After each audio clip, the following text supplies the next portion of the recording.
बाबूजी, आज हमारे हमारे सामने कुछ क्वेश्चन है। मुझे सुरेश प्रकाश जी ने भेजे हैं ईमेल के द्वारा, तो मैं आपसे वो क्वेश्चन पूछूंगा।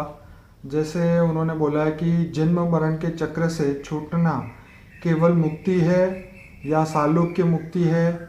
मुक्ति क्या बेहद में विलीन होना है या महाशिव या परम महाशिव में विलीन होना है? आप बताएं जवाब। देखो, मुक्ति आत्मा चाहती है जी आत्मा, जिनको ज्ञान नहीं है जी इसलिए मुक्ति चाहती है। जी मगर जो ज्ञानी पुरुष है ना, वो जीवन मुक्ति चाहता है। जी मुक्ति का मतलब है कि आत्मा का एग्जिस्टेंस खत्म होना। क्या? ओके। तो उसमें मुक्ति में कोई अलग अलग प्रकार की जो बताएं, जी मगर मुक्ति का मतलब है आत्मा जब वो परमात्मा में विलीन हो जाए, चाहे शिव में विलीन हो जाए। जी जब आत्मा परम धाम में जाएगी तो वहां शिव निराकार है, जी पावर में समा जाए, तो उसको मुक्ति कहते हैं। तो जीवन मुक्ति जैसे आप बताते हैं उसका? तो जब ज्ञानी पुरुष होते हैं ना, ये मुक्ति नहीं मांगते, वो जीवन मुक्ति मांगते हैं। ओके। तो जीवन मुक्ति का मतलब क्या है, एक बात बताओ। जब आत्मा अपने पापों का विनाश करती है किसी भी तरह, जी या पाप भोग के करती हैं, जी। या योग बल द्वारा विकर्म विनाश। जो ज्ञानी पुरुष है वो योग बल के द्वारा विकर्म विनाश करते हैं। जी जैसे आत्मा वो परमात्मा को याद करती है, निराकार को भी याद करती है, चाहे शिव को, महाशिव को, या परम महाशिव को, या ऑलमाइटी को। जी निराकार को याद करती है, वो भावना के साथ, वो मेरे बेहद के बाप है, तो बच्चा बनकर याद करती है, तो आत्मा में पावर आती है, तो वो आत्मा कर्मातीत अवस्था की ओर जाती है। कर्मातीत अवस्था माना उनके सारे विकर्म विनाश हो जाते हैं। तो विकर्म विनाश होते हैं तो धीरे धीरे उसके अंदर ज्ञान आता है। ज्ञान आता है तो फिर एक और वैराग आ जाता है, इस देह और देह के संबंधियों से, दुनिया से वैराग आता है। तो आत्मा शरीर छोड़ते वक्त धीरे धीरे सूक्ष्म अवतन में जाती है, माना स्वर्ग लोक में पहले जाएगी, इससे भी परे चौथे लोक में, महालोक में, जनलोक में, फिर स्पीड पकड़ के ऊपर चली जाएगी। तो वो उसी टाइम उसको ज्ञान आता है कि मैं मुक्ति के लिए, तो आज सभी मुक्ति कर रहे हैं ना, मगर जब ज्ञान आता है तो वो जब ऊपर जाते हैं, स्वर्ग लोक से ऊपर महालोक, जनलोक, तपलोक, फिर ब्रह्मापुरी, फिर विष्णुपुरी में जाते हैं, तो स्वर्ग में इतनी यथा सुख है, वो अमरलोक है, शिवपुरी और विष्णु। तो वहां वो मुक्ति नहीं मांगते, फिर जीवन मुक्ति मांगते। पर बाबूजी, यहाँ तो एक बात है कि स्वर्ग में भी अगर जाता है तो वहाँ सुख और दुख होते हैं, मतलब सुख भोगता है। तो यहाँ तो मुक्ति माना है सुख से भी मुक्ति और दुख से भी मुक्ति। कर्मातीत अवस्था मतलब तुम्हारी आत्मा में कोई पॉजिटिव भी रिकॉर्डिंग नहीं होगा, नेगेटिव भी नहीं रिकॉर्डिंग होगा। तो इनका प्रश्न यहाँ पे ये है कि मुक्ति क्या बेहद में विलीन होना है? हाँ, तो वही तो पहले मुक्ति का दे दिया ना मैंने जवाब, कि परम धाम में जाएगी तो परम धाम निराकार में, शिव में, वो समा जाएगी, तो उसका एग्जिस्टेंस खत्म, उसको मुक्ति कहते हैं। मगर मैं ये कहता हूँ, जब ज्ञान आता है तो आत्मा मुक्ति नहीं मांगती, वो जीवन मुक्ति मांगती है। ठीक है। परम धाम में रहकर भी वो विलीन नहीं होती। एक बात बताऊं, ओके। कोई भी आत्मा परम धाम में ब्रह्म ज्ञानी बन जाती है, परम धाम में जाएगी, ओके, तो आत्मा निराकार बन जाएगी ना। ओके। और निराकार आत्मा कब बनती है? जैसे मनुष्य जन्म जब ज्ञान आता है जी, तो धीरे धीरे उसका दूसरे लोक में जाती है आत्मा। तो 3 तत्वों का शरीर होती है ना। आत्मा मरने के बाद तो उसके बाद सूक्ष्म शरीर होता है ना। सही बात है। तो सूक्ष्म शरीर के ये भूलोक से भूभुर लोक में जाती है पुरुषार्थ करके, फिर तीसरे लोक में जाती है, चौथे लोक में जाती है, 5वें लोक में जाती है।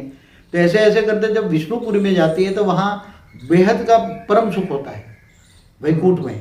तो वहाँ वो फिर मुक्ति नहीं मांगेगी। समझ में आए? ये तो यहाँ बहुत दुखी है ना आत्मा, इसलिए मुक्ति मांगती है।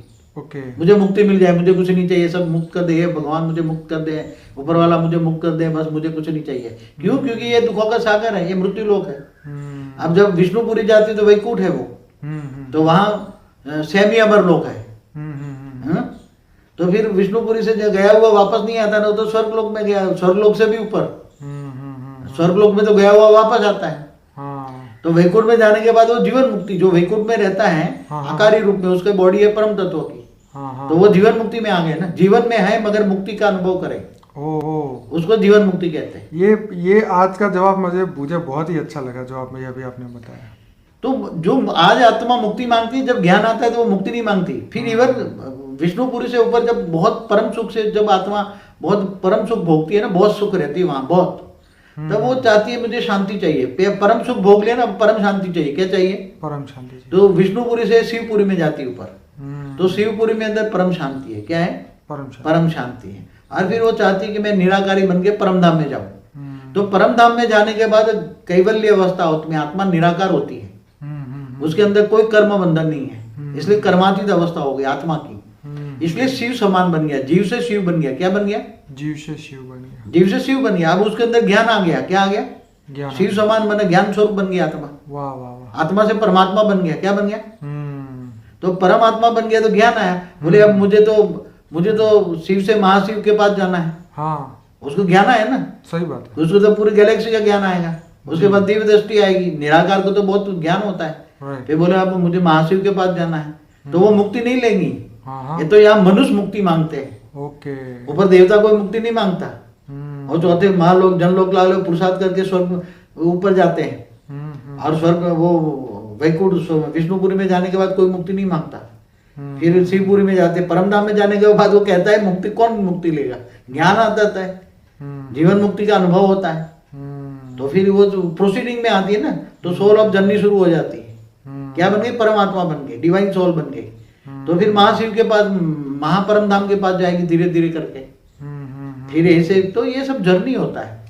अच्छा बाबूजी, उनका दूसरा क्वेश्चन है, आत्मा अजर अमर अविनाशी है, तो आत्मा के बेहद में विलीन होने के बाद आत्मा का अस्तित्व खत्म हो जाने का मतलब क्या है? देखो, आत्मा को क्या महसूस होता है विलीन के बाद? देखो, पहला तो बोला कि आत्मा अजर अमर अविनाशी है। बराबर, ठीक है, सही बात है। आत्मा का देखो, आत्मा का भी एक टाइम होता है, कोई परमानेंटली आत्मा अजर अमर अविनाशी नहीं होती। हाँ, एक बात बताओ। ओके। जब ब्रह्मांड का शिव के अंदर पावर खत्म हो जाती है जी, तो महाकल्प प्रलय में क्या होता है? महाकल्प प्रलय में जी, अर्ध प्रलय की बात नहीं कर रहा। अर्ध प्रलय, प्रलय, कल्प प्रलय, मैं महाकल्प प्रलय की बात करता हूँ। ओके। तो महाकल्प प्रलय में जब शिव के अंदर पावर खत्म हो जाती है तो सूर्य में प्रवेश कर लेते हैं। और जब सूर्य में प्रवेश करते हैं तो काल अग्नि पैदा करते हैं। क्या करते हैं? काल अग्नि। काल माना समय। समय सबका खत्म हो जाए, आत्माओं का समय खत्म हो गया। जैसे सर्जन किया जाए ऐसे विसर्जन कर लेते हैं। ओके। तो विसर्जन हो जाएगा तो फिर क्या होगा? आत्मा का विसर्जन हो गया। आत्मा का विसर्जन, समझ में आया? तो वो ब्लैक काल अग्नि में जलाकर, जो आज ब्लैक होल कहते हैं ना, तो ब्लैक होल में तो मतलब काल अग्नि में तो कोई आत्मा बचेगी नहीं ना, आत्मा का अस्तित्व ही खत्म हो जाता है। बाबूजी, जैसे आपने एक बार बोला था कि देवताओं की जो आयु है वो ब्रह्मा का एक दिन है, मगर उसमें ये बताया है मेरे को। देखो एक बात बताऊं, प्रलय कितने प्रकार के? अर्ध प्रलय होता है 4 युग पूरा होने पर। जी जी। जब 43,20,000 का 4 युग का युगांतर होता है जी, तब जब प्रलय होता है जी, तो बुरी आत्मा मनुष्य मर जाते हैं जी। तो मनुष्य मर जाते तो उसकी आत्मा तो सूक्ष्म में ऊपर चली जाती है, दूसरे लोग में या तीसरे लोग में या कहीं ऊपर चली जाती है। ओके। तो आत्माओं का विनाश नहीं होता अर्ध प्रलय में। हाँ हाँ हाँ। प्रलय में भी जब मनुष्य आत्मा होता है पूरा धरती पर प्रलय हो जाता है, मगर वो आत्माओं का विनाश नहीं होता। वो आत्माएं ऊपर दूसरे लोक में या ऊपर अंतरिक्ष में चली जाती है। ओके। फिर नीचे जब धरती पर मनुष्य अवतार धारण करके फिर बाद में आती है। मगर आत्माओं का विनाश नहीं हुआ अर्ध प्रलय प्रलय में। कल प्रलय में भी आत्माओं का विनाश नहीं होता। एक बात समझ लो, आत्माओं जो देवताओं की आत्मा है वो आत्मा, वो जब कल प्रलय में भी जो विष्णु भारत सूर्य की गर्मी पैदा करके उसके शरीर को जला देते हैं, स्थूल चीजों को जला देते हैं, तब आत्मा पूरी जलती नहीं है। आत्मा ऊपर चली जाती, चौथे लोक में या उसके ऊपर चली जाती। बराबर। इसलिए कल प्रलय में आत्मा का विनाश नहीं होता। मगर वो देवताओं का आयुष में बताया था, देवता तो जलकर खत्म हो गया ना। अब देखो, इसी से जुड़ा हुआ उनका तीसरा प्रश्न है कि आत्मा अजर अमर अविनाशी है, तो महाकल्प प्रलय के बाद सारी आत्मा कहाँ खत्म हो जाती है? तो वही तो कहता हूँ जी, जब भगवान शिव जो होता है इस ब्रह्मांड का मालिक है। आज भी देखो, आप जो ब्रह्मांड को बने हुए 50 साल हुआ, तो ब्रह्मांडों की हालत क्या है, हमारे गैलेक्सी के ब्रह्मांडों की हालत क्या है? कि वहाँ कई ब्रह्मांड तो ऐसे कि कई, जैसे सूर्य है वो बहुत सूर्य ये हमारी गैलेक्सी के अंतरिक्ष में घूम रहे हैं ब्लैक होल बन के। ओके। और दूसरे जो सोलर सिस्टम है, तो सोलर सिस्टम में जब ब्रह्मांड बना था तो ब्रह्मा का एक प्रकार, मतलब 1 लाइट ईयर्स का ब्रह्मांड था, शिव ने बनाया था तब। शिव में जब फुल फोर्स में पावर थी तब वो 1 लाइट ईयर्स माना 94 खरब किलोमीटर का डायमीटर रेडियस था। डायमीटर तो 188 होता है, 188 खरब किलोमीटर का था। मगर अभी तो ये सब नीचे आ गए, सब नीचे आ गए, तो सब देवता भी मनुष्य बन गए, सब शिव भी नीचे आ जाता है, परमधाम भी नीचे आ जाता है। तो हमारा ये शास्त्रों में लिखी बातें सुनो तो हमारा ब्रह्मांड आज कम से कम 500-700 करोड़ किलोमीटर तक ही सिमटा हुआ है, इससे आगे नहीं। सूर्य की ग्रेविटी तो बहुत ऊपर है। तो दूसरे ब्रह्मांडों में भी ये जो मनुष्य भी नहीं रहे, कीड़े मकोड़े बन गए हैं। दूसरे सोलर सिस्टम देखो आप, कई सोलर सिस्टम में मनुष्य भी नहीं है अभी। तो जो वहां जो भी आत्माएं थी वो सब कीड़े मकोड़े बन गई, आधे से ज्यादा। तो केवल हम ये आत्माओं का विनाश कब होता है, यही बात है ना, कि आत्मा कब खत्म होती है। आत्मा को कह दिया अजर अमर अविनाशी है, तो आत्मा को एक ही डेफिनेशन बताई कि मुक्ति हो जाती है तो उसका अस्तित्व खत्म हो जाता है। हाँ, तो मुक्ति माना अस्तित्व खत्म, तो मुक्ति माना आत्मा का विनाश, मुक्ति माना आत्मा का विनाश। मगर महाकल्प प्रलय में तो जब शिव महाकाल अग्नि पैदा करता है, सूर्य में प्रवेश करके काल अग्नि पैदा करता है जी, तो सारा ब्रह्मांड जला के भस्म कर देता है। तो ब्रह्मांड में जितनी भी आत्माएं होती है वो सब जलकर भस्म हो जाती है, आत्मा का ही अस्तित्व खत्म हो जाता है सर महाकल्प प्रलय में, समझ में जी। और फिर जब सूर्य का भाई दोबारा फिर जब ब्रह्मांड को रचना होता है तो शिव के पास पावर नहीं है तो कैसे रचेगा।